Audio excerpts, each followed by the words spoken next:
Mais uma vez, boa noite a todos. Nossa última aula, né?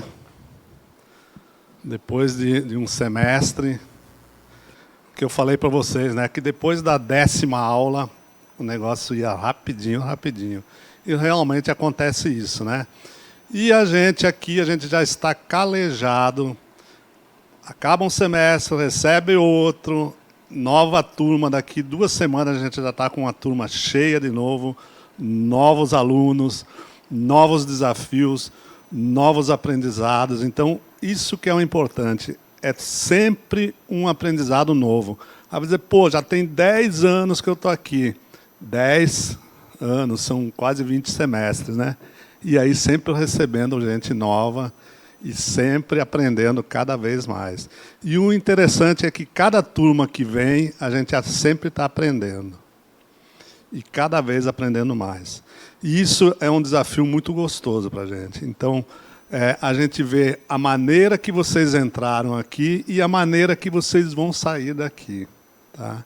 Então, isso é notório, notório, notório. A gente que está aqui na frente, a gente observa e vê quando vocês entram, a maneira que o pessoal está entrando, às vezes, pessoas com muitas dificuldades, pessoas com a mediunidade muito alterada, e quando saem daqui já saem mais tranquilas. Então, isso é muito gratificante para a gente, para a nossa equipe toda. E hoje a gente vai dividir a turma em 4 grupos novamente. Hoje vocês novamente vão dar aula para nós, tá? É igual na aula 14 e 15, né? Então, hoje vocês novamente vão dar aula. Eu quero que vocês, o grupo 1, 2, 3 e 4, façam os grupinhos aqui, eu vou passar os temas aqui para vocês discutirem os temas, e depois a Laísa está chegando, a nossa coordenadora geral, está chegando aí, ela que vai dar continuidade depois para fazer a amarração desses temas, tá? Não, acho que não precisa não. Junta aqui, junta aqui.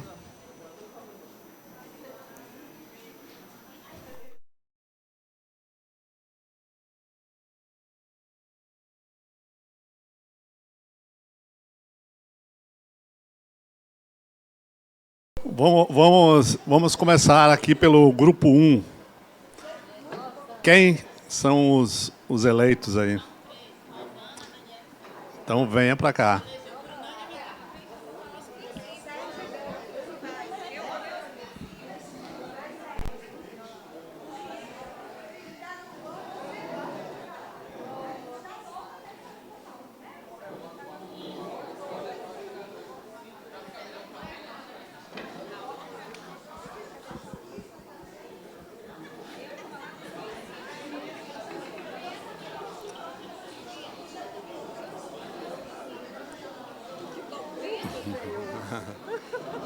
Pessoal, silêncio aí. Pessoal, só um minutinho aí, ó. O grupo 1 vai começar aqui, viu? Boa noite. Nós somos o grupo 1. A pergunta, né, são os princípios espíritas e sua importância na sociedade. Então, a gente traz os 5 princípios espíritas: existência de Deus, a imortalidade da alma, a reencarnação, a comunicação com os espíritos, a lei de causa e efeito. Depois de depois de quase nenhuma divergência, a gente chegou à conclusão que falar sobre Deus é uma coisa muito pessoal, porque é muito subjetivo, é muito particular de cada um. E nossa colega Dani, até suscitou que estava numa reunião onde estavam várias pessoas de vários credos, e também tinha um ateu. Aí tocou num assunto que que até hoje toca a minha alma, porque eu tive a grande oportunidade de conhecer uma pessoa ateia, mas que era de uma grandiosidade e possuidor de uma humanidade que eu nunca vi na minha vida. Então, a gente comentando aqui no grupo que, na verdade, o importante não é a gente verbalizar a crença numa existência de um Deus, mas sim agir com amor, né? Inclusive, de uma forma até curiosa, hoje de manhã eu li uma coisa que me chamou bastante atenção, que diz assim: quem é da luz não mostra a sua religião, e sim o seu amor. Ou seja, Deus, a gente sabe dessa existência, eu sinto esse Deus em mim, todos nós sentimos, eu tenho certeza, mas a gente, na verdade, precisa não só verbalizar, mas principalmente vivenciar esse Deus. E como é que a gente faz isso? Nos atos mais comuns, né? Desde que haja amor, desde que haja humanidade, desde que haja acolhimento. A gente chegou a essa conclusão no grupo, depois de debatermos sobre essa existência de Deus. Agora a gente pergunta, qual a importância disso na sociedade? Será que quem é tocado por essa força grandiosa e maravilhosa de um Deus de amor permanece o mesmo? Eu deixo essa reflexão aqui para a gente. Tá? Qual é o segundo, Neide? Por favor. A imortalidade. Pronto, agora o nosso colega Sérgio que vai falar. Boa noite. Será que dá para terminar antes de 9h30? Bom, gente, boa noite. Bom, a gente sabe que o espírito é imortal. Boa. Por aí. A gente está amando tanto que não quer que termine, né, esse ciclo 1. A gente sabe que vem outros ciclos, mas esse a gente sabe que é bem especial. Bom, então, a gente sabe que o espírito é imortal e que todas as reencarnações vêm para a gente viver experiências e que, que o sentido da vida aqui na Terra é justamente evoluir, é melhorar. E nós, como sociedade, de uma certa forma ou outra, né, aos trancos e barrancos, aí estamos evoluindo graças à evolução dos diversos espíritos. Então, há muito tempo atrás, quando uma pessoa tinha uma mediunidade mais aflorada, ou seja, via espírito, ou ouvia, ou, embora não seja o termo correto, né, incorporava, então já foi visto como possessão demoníaca, como doente mental, como pessoas que tinham que ser perseguidas, excluídas, ou até queimadas numa fogueira, marginalizadas de toda forma. Então, todos os princípios espíritas, quando foram se enraizando na sociedade, mostrando como o espírito é imortal, como todos nós temos a mediunidade, uns mais afloradas do que o outro, começou a ter uma aceitação maior. Então, a gente consegue viver com essas experiências de uma maneira muito mais livre, muito mais respeitosa. E que aí volta o que a nossa colega colocou, que é justamente nos colocar em contato com a divindade, nos colocar em contato com a luz divina, com o que é de bom.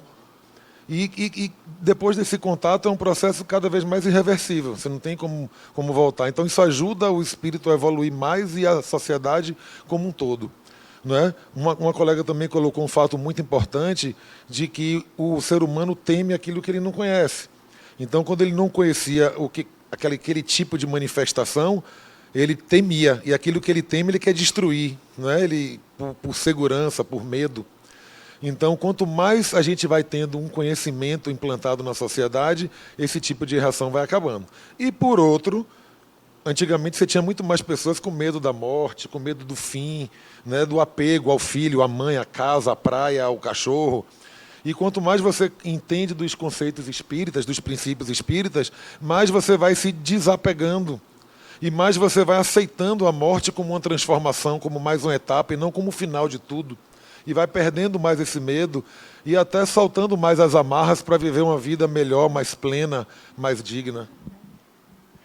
Eu queria até agradecer a Sérgio, porque, veja, nós chegamos à conclusão que são primordialmente 5 princípios: a existência de Deus, a imortalidade da alma, a reencarnação, a comunicação com os espíritos e a lei de causa e efeito. E nessa colocação dele, acerca da imortalidade da alma, ele também acabou por abordar a comunicação com os espíritos. Ficou muito evidente. Você vê como ele é danadinho na fala. Obrigada, viu, Sérgio?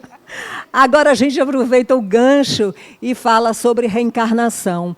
A gente, quando estava aqui debatendo, eu até comentei com as meninas que uma das coisas que mais me atraiu no espiritismo foi a possibilidade de um retorno, a possibilidade de revisar pontos de vistas, a possibilidade da gente ter uma oportunidade em um outro nível de consciência. Porque, quando eu era criança, eu morava no interior, e eu via, tinha um alto-falante que dizia, começava com uma música fúnebre, geralmente era Ave Maria de Gounod, eu me lembro como se fosse hoje. Aí eu dizia, meu Deus, morreu alguém. Aí eu já ficava em desespero, em saber que aquela pessoa ia para um caixão, ia levar 7 palmos de terra, e eu ficava angustiada, e quando eu morrer, como é que vai ser? Resultado, depois, aí me tornei católica, depois um padre, coitado, fez o favor de não responder a inúmeros questionamentos que eu fiz, graças a Deus, e aí, resultado, na minha ânsia, na minha sede de saber o porquê da minha estada aqui na Terra, conheci um senhor espírita que foi quem começou a me presentear com livros, a começar do Evangelho e do Livro dos Espíritos. Foi aí que eu comecei a ter uma nova visão de vida. E quando mencionou a possibilidade de um retorno, isso me deixou muito mais tranquila, porque eu mencionei com as meninas, isso é a grande sacada da gente, porque se uma reencarnação a gente não tem a devida consciência, aí desencarna, toma consciência, tem uma nova possibilidade, ok, vamos lá, sem precisar ter culpa. Por quê, gente? Porque enquanto a gente não sabia, a gente agia daquela forma. Então, quando a gente se despe dessa coisa da culpa, que eu não gosto nem desse nome, eu prefiro responsabilidade, né? Quando a gente assume as responsabilidades criadas, então fica tudo mais palatável no viver, no existir. E isso é muito interessante, porque traz uma leveza para a vida, né? E como é que isso repercute na vida? Tornando a vida mais interessante, sem aquele ranço, sem precisar aprisionar a gente, porque o espiritismo, de fato, quando bem entendido, liberta. E a gente é espírito, a gente é livre, e isso é muito interessante. Agora, Sérgio vai encerrar com o tema... com o tema A Lei de Karma e Efeito.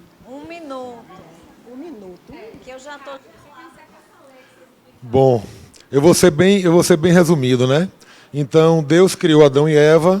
Brincadeira. Bom, eu vou começar até dando uma dica, que eu adoro fazer isso. Existe um livro escrito há cerca de 4.000 anos atrás, no Egito Antigo, por Hermes Trismegisto, chamado Caibalion. E o Caibalion traz as 7 leis herméticas que regem o universo. E em praticamente qualquer religião, em qualquer filosofia, em qualquer ensinamento, você vai ver presente essas leis, né? O mentalismo, causa e efeito, gênero, ritmo, polaridade, enfim. Então, a gente entende a causa e efeito como uma consequência dos nossos atos e como a base das nossas próximas experiências a serem vividas. Porque tudo aquilo que a gente traz de bom ou de ruim em nossa essência são experiências que a gente viveu e que precisam ser polidas, né? Por isso, a reencarnação, como a colega já tão bem explicou. Então, assim, o que eu quero trazer de mais forte, já que eu tenho pouco tempo, é que assim, a maioria da sociedade cresce muito com aquele conceito assim, ó, pô, aquele cara matou meu filho, ele tem que morrer, ele tem que arrancar a cabeça dele, ele tem que ir para o inferno, ele tem que queimar no azeite do inferno, esse cara é miserável. Então, às vezes as pessoas fazem coisas horríveis e a gente imagina que elas precisam pagar de uma forma horrível, né, como o efeito da causa. Mas eu trago sempre uma palavra de que as coisas não são assim, não é? Emmanuel, que é um espírito elevadíssimo, ele foi um carrasco, ele matou pessoas. E quando ele se arrependeu frente a Cristo, ele foi resgatado instantaneamente e teve uma evolução de uma espiritualidade, de uma luz, de trazer um bem para a humanidade enorme. Imagine se ele fosse ficar lá se culpando. Então a colega trouxe aqui a questão da culpa. E isso foi um dos grandes benefícios que o Espiritismo trouxe em minha vida, em tirar a culpa. Eu era uma pessoa que qualquer um me culpava muito fácil. A pessoa caiu, eu já estava me sentindo culpado. Então, eu queria, sabe, por ser professor até, querer ser o carpinteiro do universo, e as coisas, obviamente, não são assim. Então, culpa não deixa ninguém evoluir. Não é para você se livrar da culpa e voltar a errar, não é isso. Aí sim, aí você vai pagar realmente, a causa e efeito vai ser mais severa, vai ser uma expiação, e daí para pior. Mas quando você se arrepende de verdade, de bondade do coração, o efeito dessa causa pode ser você fazer o bem. Como uma das professoras aqui nos trouxe, de uma pessoa que tinha matado várias e se arrependeu e queria fazer o bem, e veio como um médico cirurgião. E imagine aquela vida de rica, mas que não curte a vida, né? Só trabalha, salva 300 vidas. 10 segundos para fechar. Enfim, então a lei de causa e efeito, gente, está no nosso controle. Por mais que a gente erre ou faça alguma coisa errada, se a gente se arrepender com sinceridade, com amor, e quiser fazer o bem, a gente é resgatado instantaneamente. Agora, se a gente, não, vou fazer, ele vai me pagar, eu tenho raiva, tenho ódio, aí você vai entrar nesse ciclo. Ou seja, gente, a lei de Talião, viu? Não funciona, tá? Obrigada, viu, pela oportunidade. Então, boa noite. Eu trouxe alguns aspectos que são importantes de cada tema, só para a gente fechar depois, mas, assim, dentro da coerência da fala de vocês, eu só queria fazer uma correção. Lei de causa e efeito não é um princípio espírita. Princípios espíritas são existência de Deus, existência dos espíritos, evolução dos espíritos, reencarnação, a mediunidade, a moral cristã como código de ética e a pluralidade dos mundos habitados. Causa e efeito é uma herança dessa moral cristã, mas ela não é um princípio espírita. E como vocês estão no comecinho da ULI, ainda tem muito livro para ler, comece pelo voo, para vocês começarem quebrando um pouco esse conceito de causa e efeito, né? De leis de punição. Como a gente fala da culpa, e quando a gente fala de causa e efeito, a gente está falando da culpa. Causa e efeito materializa a culpa, né? Então, ela existe porque eu me sinto culpada, mas não é uma lei externa. Então, a lei de causa e efeito não é um princípio espírita, né? Ela é uma herança que nós lidamos com ela. Mas, à medida que a gente entende que a vida ela é possibilidades, que existem várias formas de aprendizado, de saída dessa ignorância, a gente entende que existem causas, mas que esta causa podem ter vários efeitos e podem tomar caminhos muito diferentes que não uma punição ou um pagar por causa daquilo. Eu não preciso aprender só pelo mal que eu fiz, pagando com aquele mesmo mal. Eu posso aprender porque eu faço algo diferente, eu entendo o meu erro e eu aprendo com o meu erro, sem precisar ser punido exatamente como aquela causa, como aquele erro. Então, vamos pensar possibilidades, porque o espírito está na vida, né, para viver essas experiências e para o aprendizado sempre, para a evolução sempre, para a sua felicidade, né, para o seu encontro. Então, só esse adendo, né, de que essa lei ela não é uma lei externa e nem um princípio espírita. Ela é algo que nosso psiquismo foi enraizando ao longo do tempo, por essas questões, né, da própria moral cristã mesmo, de inferno, de punição, de tudo isso que, se a gente for ver, a gente acabou trazendo muitas dessas questões para o espiritismo. E que, ao longo da ULI, vocês vão ouvir muito o despir desses conceitos, desses pensamentos que acabam, dessas crenças que acabam limitando, às vezes, o nosso caminhar, o nosso se desenvolver mesmo. Então, quando a gente fala de princípios espíritas, são esses princípios, né? E pensar eles numa sociedade se perguntar, vocês falaram algo de muito importante aí, né? Por que foi Osana, né? Osana disse assim: como que eu integro um Deus e isso não vai mudar como eu me convivo, como eu vivo em sociedade, como eu vivo com as outras pessoas? Então, o que está faltando para que esses princípios, de fato, transformem essa sociedade que são formada por nós, espíritos, né? Integrar, de fato, os princípios, né? Sair da onde? Da crença, porque a gente ainda fala, eu acredito em Deus, eu acredito que eu sou um espírito, eu tenho um espírito, né? Eu acredito na reencarnação, mas onde estamos diante dessas teorias? Estamos na crença, né? Estamos olhando nos livros, ouvindo, ou a gente já consegue viver, eu sou um espírito, viver, eu reencarno, viver, esse personagem vai morrer, porque a morte existe para o personagem, né? O eu continua, mas existe um processo de perda, de rompimento, de novos vínculos que vão se formar. Então, a gente precisa se entender e integrar tudo isso para conseguir que isso reverbere em sociedade, né? Precisa sair da crença e estar integrado, né? Está incorporado, né? Não é a palavra, mas está incorporado. Então, é importante a gente pensar esses princípios agindo na sociedade dessa forma. E já dizia o próprio Sócrates lá atrás, né?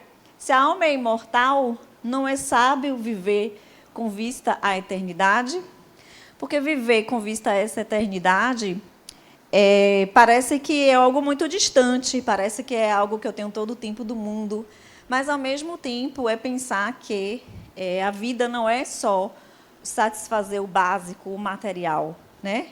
É satisfazer a esse eterno. E lidar com o tempo, lidar com o que é de fato importante, com o que eu levo, com o que eu aprendo, com o que é benefício para o espírito, né? Não que a gente não precise ser matéria, viver, trabalhar, usufruir, né? Como a gente já falou aqui, faz parte do processo do espírito. Mas a gente estar sempre vivendo esse personagem, vivendo a vida material, que é dela que a gente aprende, através dessas experiências que a gente aprende, mas com vistas de que nós somos muito mais do que apenas isso, né? De que tudo é apenas esse satisfazer de necessidades básicas. Então, quando a gente fala de uma sociedade onde esses princípios estão integrados, a gente está falando de uma sociedade que será regida pela consciência da imortalidade do espírito, consequentemente pelo amor, né, e pela caridade. Esses princípios eles estarão na consciência. Se ele está integrado, eles estarão na nossa consciência. Então, para nós, consequentemente, é para o outro. Então, a gente começa a integrar essa ideia, né, e contribuir para que a sociedade seja, certamente, mais justa. Serão úteis para uma vida melhor aqui, porque a gente tem que pensar nessa vida melhor aqui e não viver pensando nessa vida, né, para o futuro, promovendo felicidade para si mesmo e para o outro. Então, palmas para o grupo 1. Só vai ter que ler o Voo do Espírito como tarefa de casa. E agora a gente vai ouvir o grupo 2. Quem são os componentes? Vamos?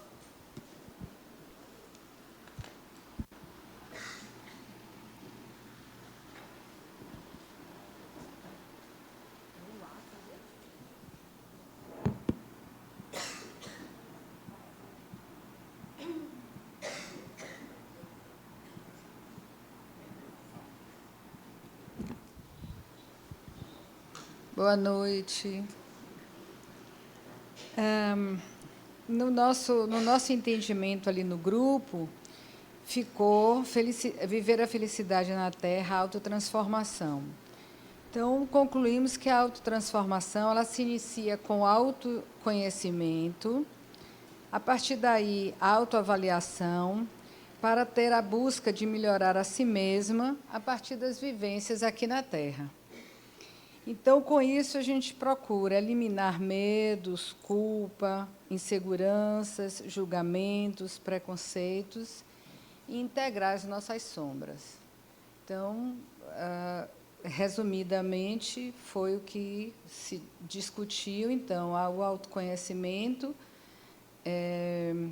depois o autodescobrimento, a autotransformação, a autorrealização e a autoeliminação. Seria esse o caminho. E aí veio também... Boa noite, gente. Eu estou me espelhando em Osana, que ela disse que começou o curso com vergonha do microfone, com medo do microfone, com pânico. E eu sou uma dessas. E agora eu tive que dar um tempo, né, pedir para devolver. Você viu como ela chega no final do curso, sem querer deixar o microfone. Parabéns, Osana. Ciclo 2, eu vou ser você. Autotransformou-se. Não é? Autotransformou-se. Já está feliz? Pode ir embora?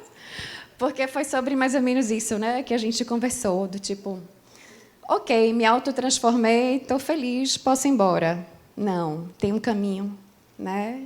Cada um tem o seu caminho para seguir nessa autotransformação, que realmente é poder conseguir, não são todos que conseguem, olhar as suas sombras e falar, não, vamos mudar aqui, vamos fazer diferente, porque lá atrás já está vindo, já está aqui, e você precisa fazer essa transformação acontecer.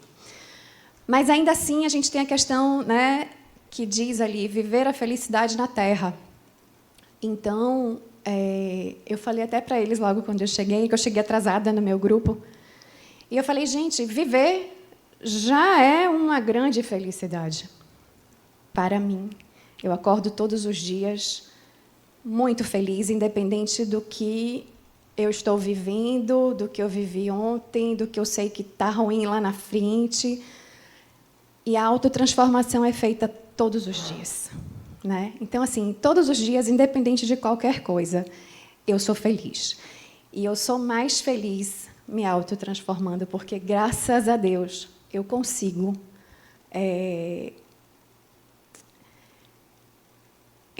olhar as minhas sombras. Então, assim, o meu desejo hoje, nesse último dia de aula desse ciclo 1, é que sim, que a gente consiga mesmo, ser feliz todos os dias, independente dessa autotransformação tão buscada, tão procurada.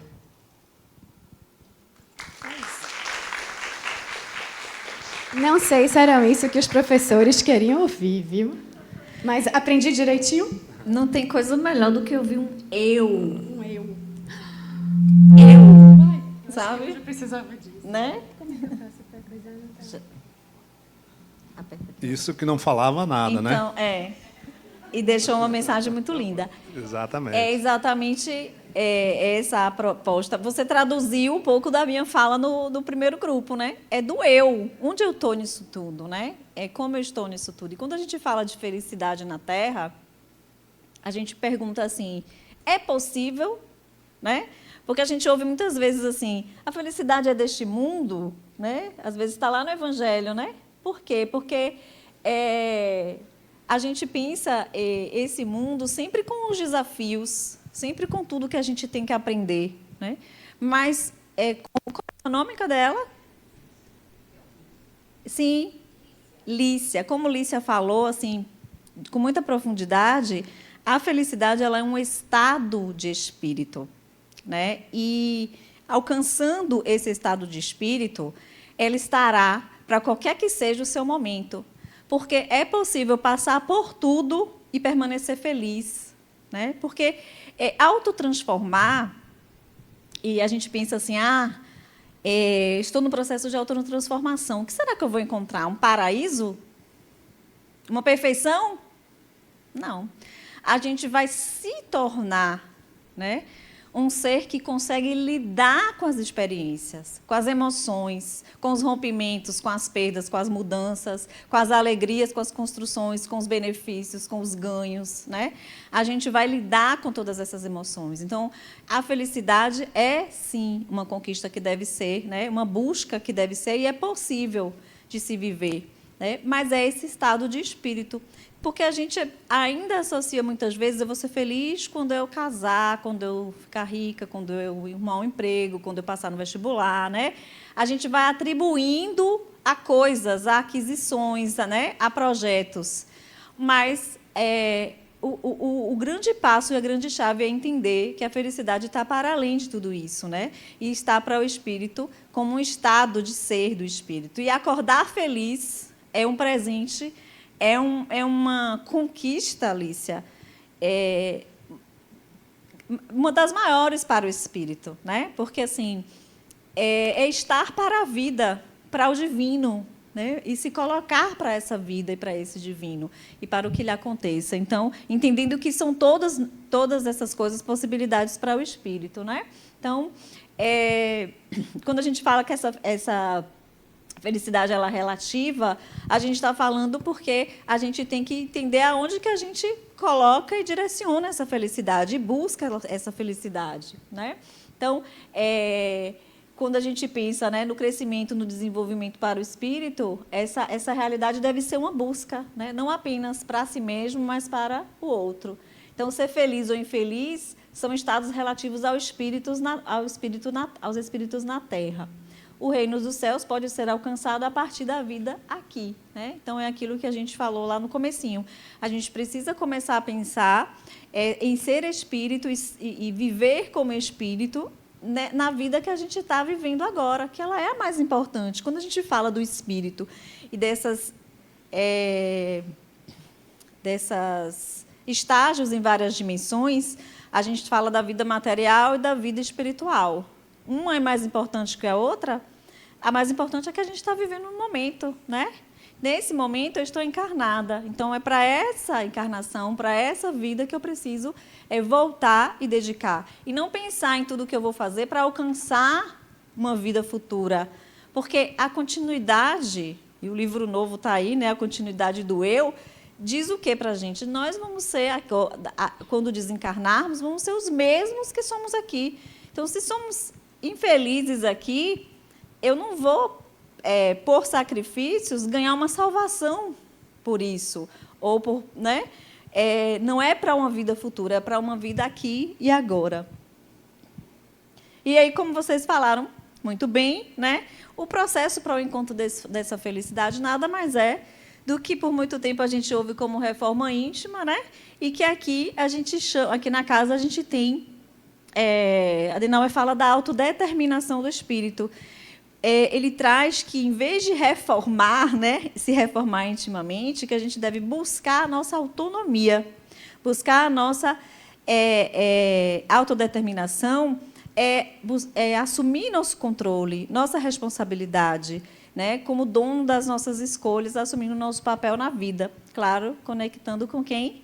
Com o divino, né?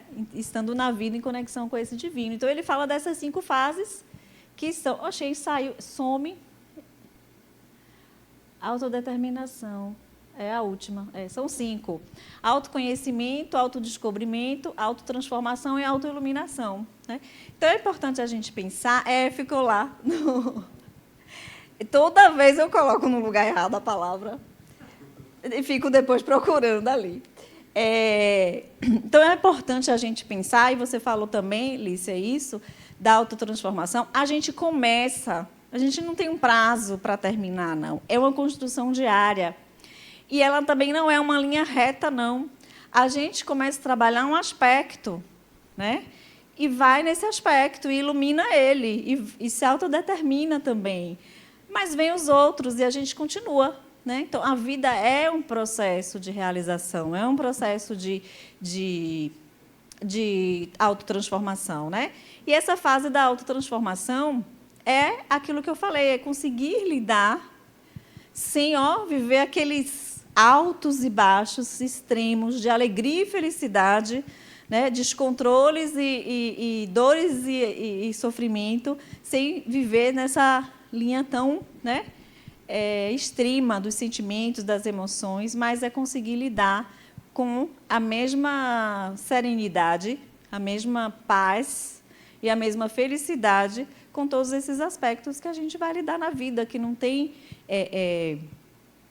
o paraíso, né? Como a gente falou aqui, a perfeição. Então, é lidar com isso. Então, são as fases, né? Nesse caminho aí. O autoconhecimento é o conhecer da consciência mesmo, de como você lida, se comporta. O autodescobrimento é uma ida mais profunda para o seu inconsciente. Isso se faz através de uma terapia, através da utilização da mediunidade, de uma busca mais interna de si mesmo. A autotransformação, já falei, a autoiluminação é quando você age no mundo, né? Como essência, como espírito mesmo, consegue deixar manifestar esse espírito. E é claro que não é atingir uma perfeição, chegar numa perfeição. É nos aspectos, né, nas dimensões que a gente vai vivendo e experienciando. Não é de vez, eu me iluminei, pronto, pum. Né? A gente vai trabalhando nossos aspectos e fazendo esse processo. Ó, isso aí é uma espiral no nosso processo de evolução. E vai se autodeterminando, que é a última etapa dessa caminhada. Então, a autotransformação ela ocorre quando nos dispomos a pôr em prova o que somos e verificando se o que acreditamos já ter conquistado pode ser posto em prática. É quando está na prática, tem uma ética, né, que a gente fala muito aqui, que é pensar, sentir, agir. Se tem uma consonância aí entre o que eu penso, o que eu sinto e o que eu faço, a gente está nesse caminho, né, dessa autodeterminação e dessa autotransformação. Então, era isso. Obrigada para o grupo 2. Vamos para o 3?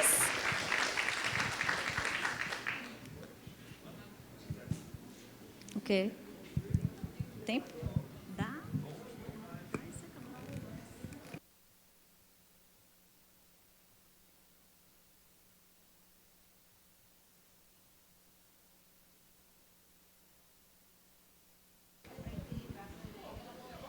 Vamos, Augusto. Está faltando uma representante feminina. Augusto vai começar. Não, você começa. Você é o coordenador, é o homem da prancheta. Como é que eu começo? Boa noite, gente. Assim, estávamos discutindo lá a continuidade das apresentações, né? Tem tudo a ver com o nosso debate também, com nossas conversas. O tema já está exposto, né? A consciência de ser espírito imortal, né? E uma segunda parte, né? A adição ali, né? As consequências, né? Os reflexos na sociedade. A gente entendeu assim, tá? Do eu individual, né? E a soma desses eus, a repercussão no coletivo. Essa questão de ter consciência exige um grande esforço, né? Seja de transformação, autoiluminação, autodeterminação. Para mim, a gente até estava brincando ali, é tudo muito a mesma coisa, né? Porque se iluminar sem se transformar é meio complicado, né? Então, assim, fazendo esse esforço de sair como é que é a palavra bonita, né? Do personagem, né? Sair do personagem, sair da experiência, do contexto de mundo que a gente se vê inserido, né? Considerando, né? Essa é a única encarnação que eu lembro minha. Então, essa, para mim, é mais importante. Então, assim, eu estou aqui dentro desse contexto, eu não sei como é que era, seja lá quanto tempo atrás. Então, para mim, tudo é muito imediato, para mim, tudo é muito importante, não dá para abrir mão de nada, né?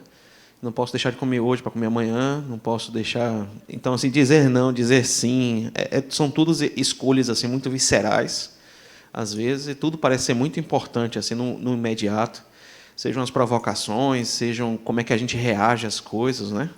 No trânsito, no trabalho, nas escolhas dentro de família.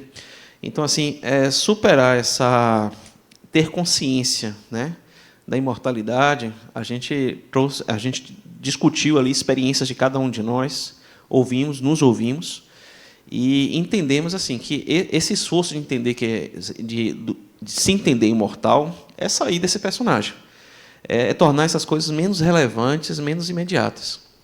E com isso, o que é que a gente ganha, né? A gente ganha mais paz de espírito mesmo, a gente ganha um alívio, né, dessa tensão, a vida fica um pouco mais leve. Então, se eu me sinto com medo, seja de elevador, se eu me sinto com medo de meus traumas, se eu me sinto com medo de de questões que eu quero vencer, né, que são pessoais, eu preciso abrir mão um pouquinho desse personagem, desse contexto meu, desse modus operandi de que estou repetindo aí, e refletir um pouquinho, entender, não, olha, se a vida é imortal, eu posso agir de uma forma diferente. Então, eu posso enfrentar isso com mais consciência. Então, eu posso mudar a minha forma de reagir. E, com isso, a gente tem um aprendizado emocional, né? Então, assim, tentando sintetizar. E quais são os reflexos disso para a sociedade, né? Quando nós mudamos a nossa forma de agir, a gente dá exemplo, né? A gente muda e a gente faz as pessoas ao nosso redor perceberem essa mudança. Por que que ele mudou? Né? Eu posso mudar também. E com isso a gente vai transformando, dando uma reação em cadeia aí, né? Isso é dentro do ambiente familiar, dentro do ambiente de trabalho, dentro do contexto das pessoas com quem a gente se relaciona. E essa é a grande contribuição. Tá correto, professora? É isso mesmo? Então, assim, dentro desse contexto aí, são os reflexos na sociedade, né? A gente entendeu que é essa reflexão aí, seja pela soma dos comportamentos individuais, seja pela repercussão deles aí como mudança, né? Como exemplo. Boa noite, Augusto.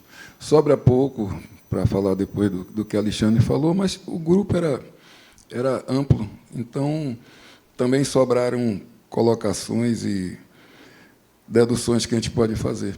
Então, desde o início, olhando o eu, claro que o eu importa, mas a sociedade é o objetivo maior, porque uma das leis morais diz que o homem, para progredir, precisa viver em sociedade, e que muitos colegas, inclusive eu, concordamos que a ULI nos trouxe a percepção, até mesmo para muitos que já conheciam o Espiritismo, como filosofia, ou adotavam como religião, de que espírito era tratado como, bom, eu sei da imortalidade do espírito, eu sei das reencarnações, eu sei de um monte de coisa, mas que outros colegas, nós não nos percebíamos dentro daquilo que a gente sabia. Então, que a grande sacada inicial que a ULI nos trouxe foi: nós somos isto que a gente sabe que os espíritos são. Então, nós somos espíritos. Então, tudo aquilo faz parte de mim. E se tudo isso faz parte de mim, tudo isso é um processo. Não é os espíritos estão aqui para evoluir. Nós estamos aqui, o eu está aqui para evoluir. E se o eu está aqui para evoluir, isso tem que ter alguma finalidade, que não pode ser só eu. Então, a aceitação que isso traz de mim e do outro, né? A limitação minha e do outro, as consequências dos atos que eu, me entendendo parte de um processo, vou dar e que pode influir no outro, não só como exemplo, mas como ação direta. Um professor passa para os alunos não só conhecimento, ele passa, se ele vibra, se ele é professor por uma coisa inata, ele mostra àqueles alunos o que é gostar de uma profissão. Um chefe de uma empresa, quando institui uma cultura numa empresa, a partir não do que ele leu, mas a partir do que ele molda comportamentos. E isso aprimora caráteres. Então, essa responsabilidade do ter a consciência que não estou pronto, e se eu não estou, os outros também não estão, porque estamos todos no mesmo barco, e que somos todos parte desse processo, a partir da nossa prática, a gente pode não só, como disse Alexandre, influir no outro, por exemplo, mas entender o outro e adotar atitudes que conduzam esse outro. E aí sim a sociedade, que a gente não pode se perder na ideia de que sociedade é uma pluralidade inalcançável. Sociedade somos nós, sociedade é um grupo bem menor. e que, dessa forma, esse entendimento de que espírito sou eu e que isso é processo e que o progresso é inevitável, faz com que a sociedade vá se aprimorando através desse exercício diário, baseado nisso tudo aqui que a gente já ouviu, vá sendo posto em prática.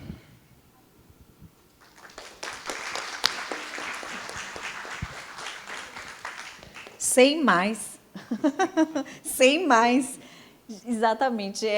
A palavra que ficou aqui foi, na medida que a gente integra, a gente vira também o quê?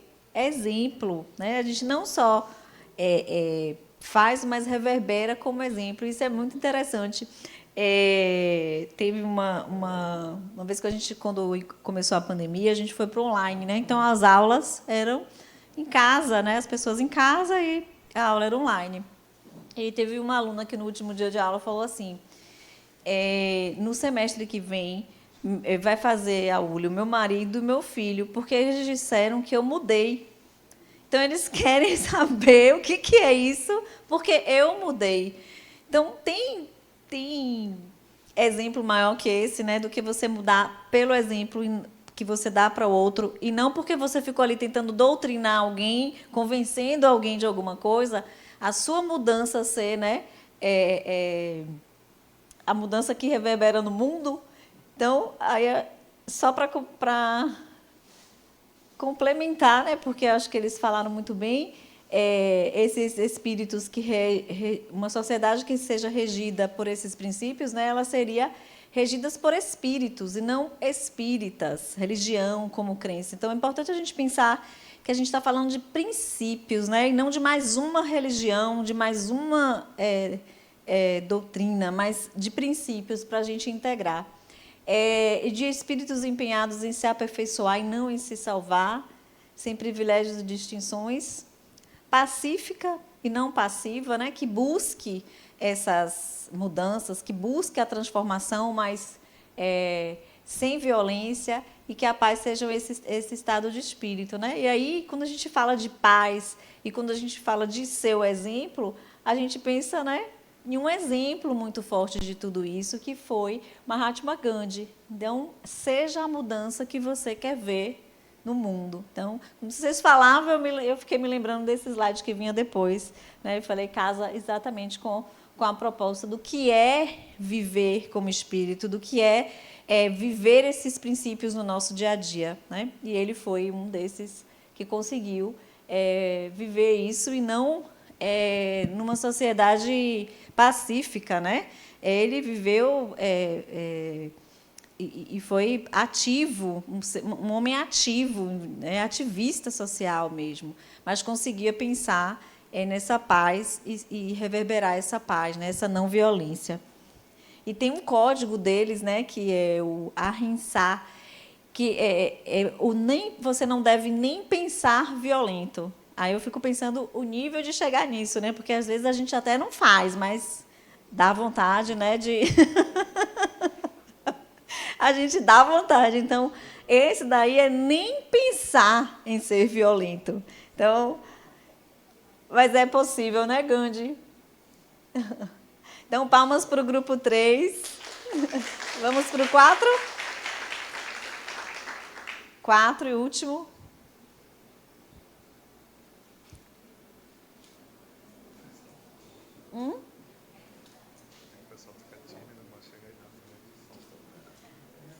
Vai deixar ela só. Pode ficar. Quer apoio moral? Pronto. Manuel de um lado, eu do outro. Minha companheira veio. Pronto, querida. Então, a questão do grupo 4 foi uma questão bastante objetiva e acho que também bastante vivenciada por cada um de nós que tem experimentado, não é, essa vivência aqui no Lar Harmonia. Né? Como todos já falaram, para mim, eu, inclusive, desse testemunho no grupo, eu já fiz cursos em outra instituição espírita, mas, para mim, foi o descortinar de um horizonte tão amplo que não cabia em mim. É algo que eu posso dizer que a experiência na minha casa hoje Vamos assistir alguma coisa espírita, vamos ver qual é a palestra que está aí. Olha, tem a palestra, a aula que a gente assistiu, está gravada com outro mediador. Então, assim, isso tem motivado muito, né, a nossa caminhada, a nossa jornada espiritual humana, né? Então, assim, qual é o papel da instituição espírita? O objetivo, o grupo definiu, né, os companheiros e as companheiras, que é a divulgação dos princípios da doutrina espírita. Os princípios que o Grupo 1 apresentou de forma bastante clara. Não é? E esses princípios, né, essa divulgação, é realizada de que forma? A partir de todo um planejamento de ações que possibilitem o desenvolvimento da autodeterminação. Não é? Então, assim, o autoconhecimento, a descobrimento, não sei, a autotransformação e a autoiluminação. Então, a gente percebe que, para divulgar, quais seriam, então, essas ações que estão dentro do bojo da questão, né? Que é o papel da instituição espírita? É acolher. Acho que é o que a gente vê sempre aqui, inclusive nas camisas, amor e caridade, acolhimento. E esse acolhimento, ele se realiza, ele se processa como? A partir dos atendimentos fraternos, né? Os tratamentos que são oferecidos, os cursos como o nosso que nós estamos fazendo, as palestras. Mas a instituição, ela também precisa sobreviver. Então, ela tem que buscar meios de gerir e obter recursos para a sua manutenção. E, dentre esses recursos, de custeio, também forma de divulgação, porque é tudo realizado gratuitamente, como o próprio Adenauer sempre fala para a gente, é a produção de material didático, de livros espíritas, né, para que isso possa realmente criar uma verdadeira capilarização dessa informação. Porque, na verdade, quando cada um de nós adquire um livro na livraria, a gente termina comentando. Eu tive que me ausentar durante um período, faltei 5 aulas, porque eu tenho uma filha que mora fora, e eu tinha que vê-la, porque eu só vejo meu neto de 6 em 6 meses. E eu ficava assistindo lá todas as palestras, todas as aulas gravadas, e eu comecei, ia na Espanha, e eu sei que os sogros de minha filha assistiram a palestra de Adenauer em português, e eu do lado traduzindo assim, as palavras mais difíceis, porque eles ficaram tão encantados com tudo que eu falava. Olha, você sabe que isso, isso e isso? Você sabe que você é um espírito imortal? E começava a discutir com eles e falar todas essas coisas que têm me motivado nessa jornada, que eles assistiram à palestra e me pediram, você fale lá com eles, porque o closed caption, as legendas, elas só são em inglês no YouTube. Será que eles não conseguiriam espanhol? Eu até presenteei eles com o nosso Lá em Espanhol, né, que também tem produção lá, e eles estão realmente também, né, nessa caminhada. Mas, além disso, eu falo demais, mas eu vou tentar ser rápida, viu, Pro? Agora, é importante dizer que esse trabalho ele é realizado não somente com nós, espíritos encarnados que estamos aqui, mas também acolher, apoiar os espíritos desencarnados, que podem colaborar também com o nosso próprio processo de desenvolvimento, não é? Eles podem trazer informações, podem apoiar os processos de estudo, é parte também disso. E o desenvolvimento dos trabalhadores, das pessoas que estão aqui, né? Que também têm que estar, todos estão, pelo menos os que eu tenho tido contato e da nossa turma, maravilhosamente preparados. E, como alguém falou aqui, eles acolhem a gente tão bem, com tanto carinho. Não é? Então, assim, acreditamos que uma instituição espírita, ela basicamente, né, deve ter esse viés. E algo importante que me chamou muita atenção é que aqui tem uma questão de atualização. Eu não sei se eu chamaria de releitura, se é um termo correto, mas, assim, sempre que a gente tem a oportunidade de ver nas aulas, que se fala assim, não, porque quando Allan Kardec codificou os princípios da doutrina espírita, era um contexto sócio-histórico, econômico, cultural, distinto do que nós vivemos hoje. E eles sempre buscam trazer à tona, né, uma possibilidade de uma análise, de uma percepção que amplie, não é? Aquela visão que inicialmente fazia parte, né, de todo o conhecimento da doutrina espírita. Eu vou calar a boca, senão eu não paro. É minha figuração aqui hoje. Ficou 1 minuto para você. Então, o que me atrai muito nessa doutrina, além da forma que a casa estuda, é a busca que eu sinto nessa autonomia, né? Essa entrega que existe em cada aula, em cada texto que eu leio, de uma autonomia, mas sem a culpa, né? Com a autorresponsabilidade sobre tudo que a gente passa como espírito. E esse entendimento, né, de poder questionar o livro, né, de poder questionar qualquer coisa, porque a gente sabe que os tempos mudam, as coisas mudam. E o espírito evolui. Oi? E o espírito evolui. E o espírito, ele vai se transformando, né, com base nisso tudo, mas acho que só isso, né, que essa busca de autonomia.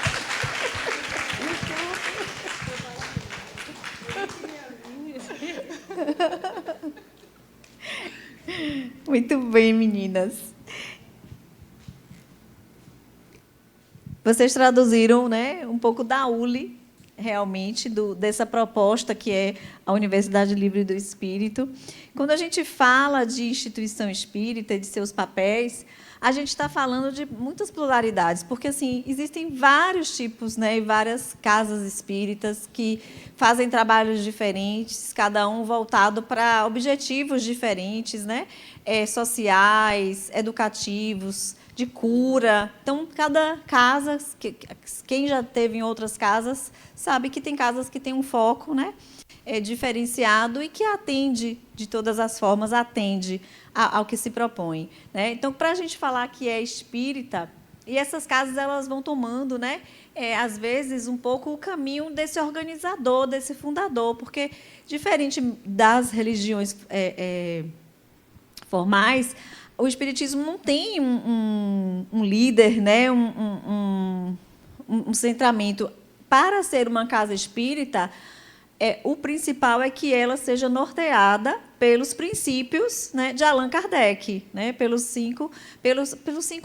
obra, pelos princípios básicos da doutrina espírita. Então, isso é uma casa espírita. E muitas vezes a gente fala assim, né, para bater pé e certificar e carimbar, a gente fala assim, eu sou espírita kardecista. Não tem espiritismo que não seja kardecista. Mas, então, as casas vão tomando, né, essas características, essa diversidade, não é uma questão de ser melhor ou pior, eu acho que é a necessidade que cada um busca e encontra e permanece. E essa casa aqui tem esse viés, né?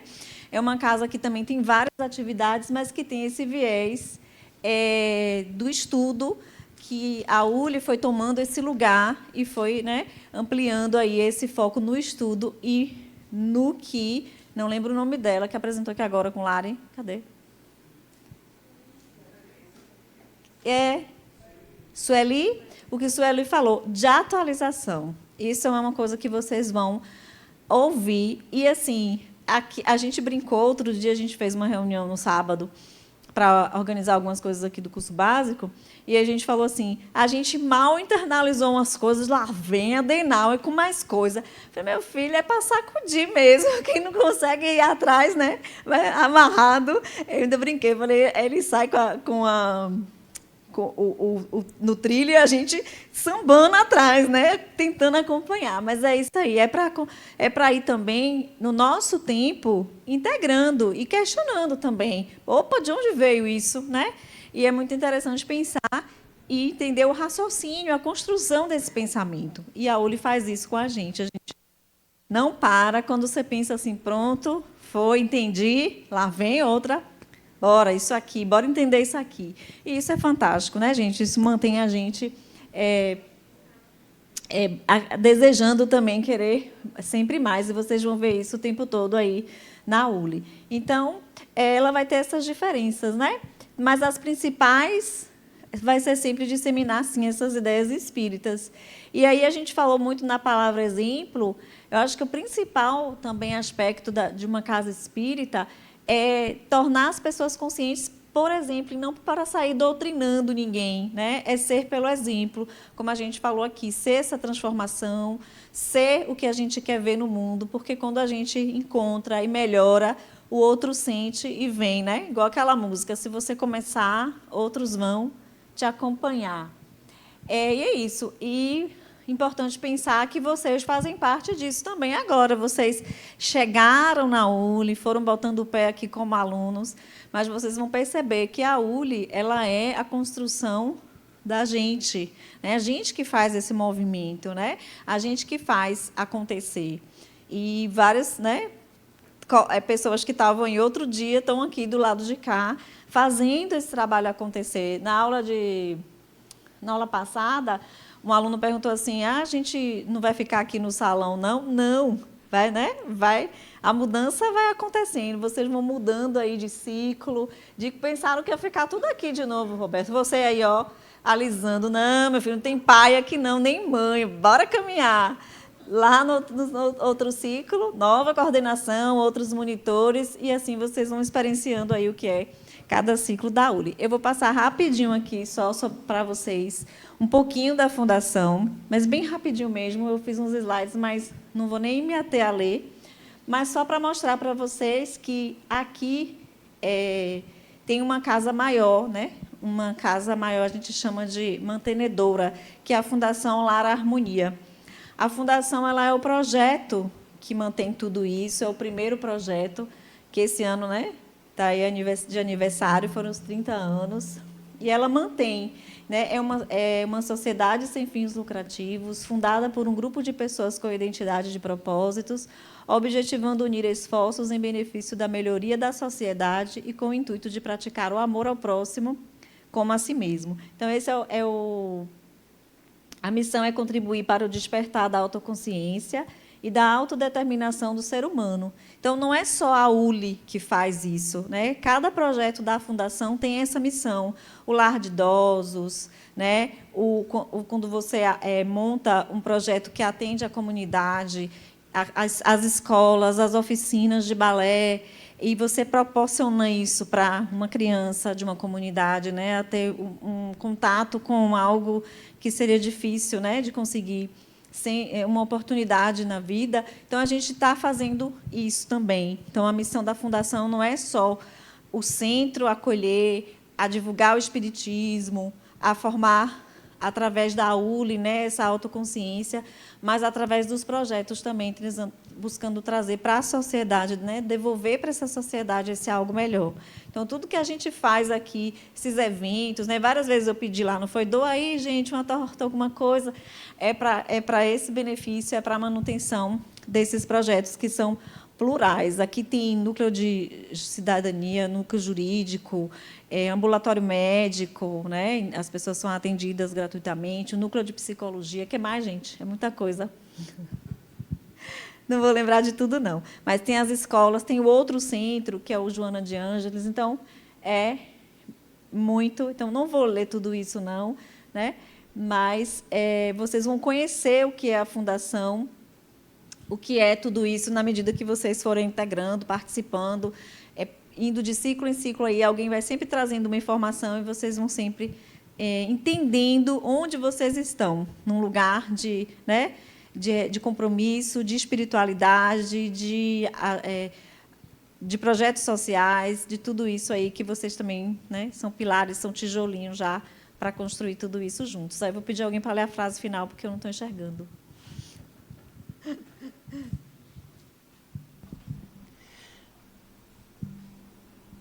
Gratidão é uma ótima caminhada pela ULI para todos. E eu tô, né? Você falou por último, acho que eu estou pior do que você. Vamos lá. Aprendemos e integramos habilidades a partir da vivência, da experiência sentida pelo espírito imortal que somos. Sentir na essência e transformar nossos conteúdos internos é fundamental para a nossa evolução. Adenauer Novaes. Gratidão e uma ótima caminhada pela ULI para todos.